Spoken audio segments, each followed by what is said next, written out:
मेरा नाम मनीष है और मैं 30 साल का हूँ। मैं दिखने में काफी स्मार्ट था। मेरी और अंजू की शादी 1 साल पहले हुई। जब हमारी शादी हुई थी तब से लेकर आज तक मैं अंजू को उसके मायके नहीं ले जा पाया। इस बात पर वह हमेशा मुझे कहती थी, लेकिन ऑफिस का इतना काम होता था कि मैं समय ही नहीं निकाल पाता था।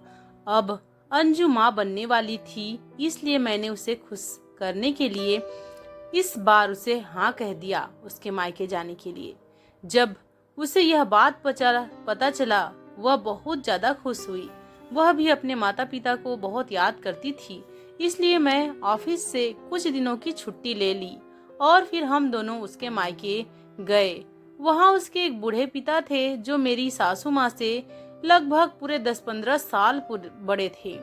सासू माँ का कह कर थक गई थी कि चलो अब मेरे साथ एक्सरसाइज करो और या तो फिर टहलने चलो, लेकिन ससुर जी अब बूढ़े हो गए थे। वह इन सारी चीजों में ध्यान बिल्कुल नहीं देते थे।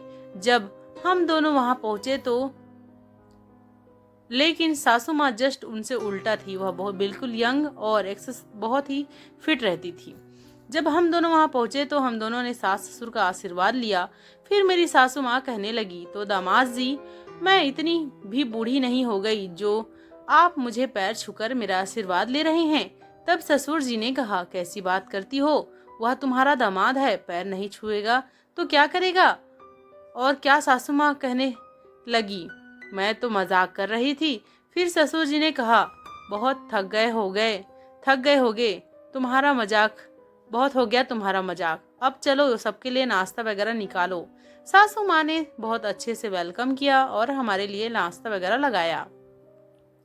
इसके बाद मेरी पत्नी अंजू कहने लगी, मनीष चलो ना आराम कर लेते हैं। हम दोनों कमरे में गए। दोपहर का टाइम था। सासू माँ खाना बना रही थी। तभी मुझे कुछ मस्ती सुझा। मैं अंजू को कहा, अंजू क्यों ना हम मस्ती करें। वह कहने लगी, कैसी बात कर रहे हो, अभी पापा और माँ सब घर में हैं रात को। मैंने कहा, नहीं, वह यह सब चीज देखकर थोड़ी ना होती है, बस मुझे मस्ती करनी है, तुमसे थोड़ा सा प्यार ही तो करना है। हम दोनों मजाक मस्ती कर रहे थे। मेरा तो खत्म ही नहीं होता था मजाक। मैंने अंजू को अपने पास बिठाकर उसके साथ प्यार भरी बातें कर रहा था। तभी मेरी सासू माँ वहाँ से गुजर रही थी। उन्होंने सब कुछ देख लिया और देखकर अपने बालों को सहलाने लगी। पता नहीं क्या सोचने लगी। मेरी नजर उन पर पड़ गई। अचानक ही मेरी नजर उन पर पड़ गई, क्योंकि वह हमें ही देख रही थी और खड़ी हो गई थी। मैं हैरान था। उन्हें वह देखी फिर भी वहां से नहीं गई और देखती रही। थोड़ी देर बाद सासू माँ कमरे में बिना दरवाजा ठोके अंदर आ गई। जब हम दोनों लेट कर आराम से बातें कर रहे थे, मुझे थोड़ा अच्छा नहीं लगा, इसलिए मैं तुरंत खड़ा हो गया। वह कहने लगी, अंजू खाना तैयार है, दामाद जी दोनों आ जाओ। कहकर वह चली गई। फिर हम दोनों बाहर आ गए और हम सब ने मिलकर खाना खाया। ससुर जी तो बहुत ही अच्छे और ईमानदार इंसान थे। वह पहले एक टीचर रह चुके थे, इसलिए वह बहुत ही शांत स्वभाव के थे। लेकिन सासू माँ तो बहुत ही मजाकिया टाइप की थी और मजाक मजाक में बहुत कुछ कह जाती थी और उसे मजाक का रूप दे जाती थी। आखिरी में उसे मजाक का रूप देना उनका आदत था। खाना खाते समय अंजू टेबल के नीचे से मेरे पैर पर गुदगुदा रही थी। मैंने हंस के उसके तरफ देखा तो वह हंसने लगी। फिर मैंने उसे कुछ नहीं कहा। मैंने भी उसे गुदगुदाने दिया। थोड़ी देर बाद जब हम अपने कमरे में आ गए और तब मैं अंजू से कहा, यह क्या है अंजू, तुम मुझे कहती हो कि मैं बहुत शरारत करता हूँ और जब देखो तब शुरू हो जाता हूँ, और तुम क्या कर रही थी खाने के टेबल पर। वह कहने लगी, मैंने क्या किया है मनीष। मैंने कहा, ज्यादा भोली बनने की जरूरत नहीं है, ठीक है, तुमने कुछ नहीं किया था क्या। वह कहने लगी, मैंने कहा कुछ नहीं किया था मनीष, सच में तुम क्या बोल रहे हो। मैंने कहा, अरे यार, मैं तो मजाक कर रहा था। लेकिन अब मैं समझ गया था, टेबल के नीचे से मेरे पैरों को अंजू ने नहीं गुदगुदाया था, बल्कि मेरी सासू माँ ने गुदगुदाया था। मैं हैरान रह गया। मैं तो उसे अंजू समझ कर हंस रहा था, लेकिन जब यह सच्चाई मुझे पता चली, अब जाकर मुझे पता चली कि वह मेरी सास थी। अब मैं रात को अपनी पत्नी अंजू के साथ सोया था, तभी मुझे दरवाजे के पास किसी के मौजूद होने का एहसास हुआ। किसी की परछाई नजर आई, लेकिन मैंने उसे ध्यान नहीं दिया और अपनी पत्नी के साथ टाइम बिताने लगा। मैंने उसे खुशी दी और प्यार किया। फिर वह सो गई। थोड़ी देर बाद मैंने वही किया जो मैंने सोचा था। मैं टहलने के लिए छत पर चला गया और फिर वही टहल रहा था।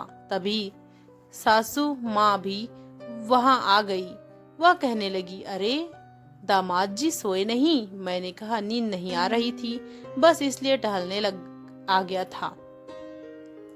वह कहने लगी, हाँ मुझे भी नींद नहीं आ रही थी, इसलिए मैं भी टहलने के लिए आ गया। मैंने कहा, सासू माँ आप एक बात बताएंगे? आज खाने की टेबल पर किसी ने मेरे पैरों पर गुदगुदी किया था। क्या क्या वह आप हैं? वह चुप हो गई और बिल्कुल शांत खड़ी रही। मैंने कहा, मुझे पता है, पता चल गया है कि वह आप ही थी। मैं तो अंजू को समझ रहा था, वैसे मुझे तो आपके इरादे नेक नहीं लगते। वह कहने लगी, अब तुम्हें पता चल ही गया है तो समझते क्यों नहीं? मैंने कहा, मैं समझता तो हूँ सासू माँ, और आप चिंता मत करिए, मैं आपको बिल्कुल भी शिकायत का कोई मौका नहीं दूंगा। ऐसा कहकर मैंने उन्हें खींचकर अपने पास ले आया। वह कहने लगी, सच में मैं तुम्हारी पर्सनालिटी की बात ही अलग है। तुम स्मार्ट तो हो ही, लेकिन तुम्हारी आंखों में एक गजब का नशा है जो किसी को भी घायल कर दे। अच्छा जी, मुझे तो पता ही नहीं था मेरे आंखों में इतना कुछ है। वैसे आप इतने दिनों तक कहाँ थे? वह कहने लगी, मैं तो यहीं थी, बस तुम्हारा नजर नहीं गया। वह बात ऐसी है ना कि अब मेरे पति बूढ़े पति से कुछ होता तो है नहीं, और रही बात उसकी, तो वह तो जब अच्छे थे तब भी कुछ खास नहीं कर पाते थे। तो अब तो बात ही छोड़ दो।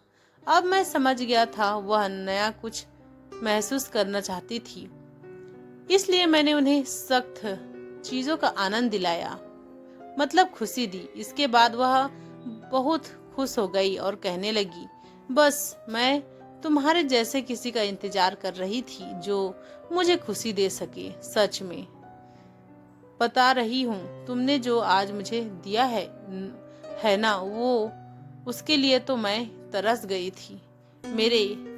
मेरे अरमान तो जैसे विचलित हो गए थे।